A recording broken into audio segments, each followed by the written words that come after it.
Assalomu alaykum hurmatli yurtdoshlar.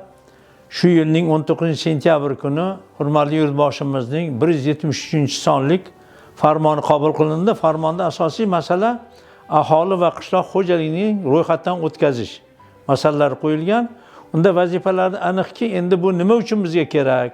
Bizga ro'yxatdan o'tkazishning demak normalari shunaqaki, shunga qarab prognozlar qilinadi. Mamlakatimizning taraqqiyot yo'llari tanlanadi. Aholining o'sish darajasiga qarab turib, ularga demak xalq iste'mol tovarlarini qanaqa qilib ishlab chiqarish kerak? Oziq-ovqat xavfsizligini ta'minlash uchun nima bilan shug'ullanishimiz kerak?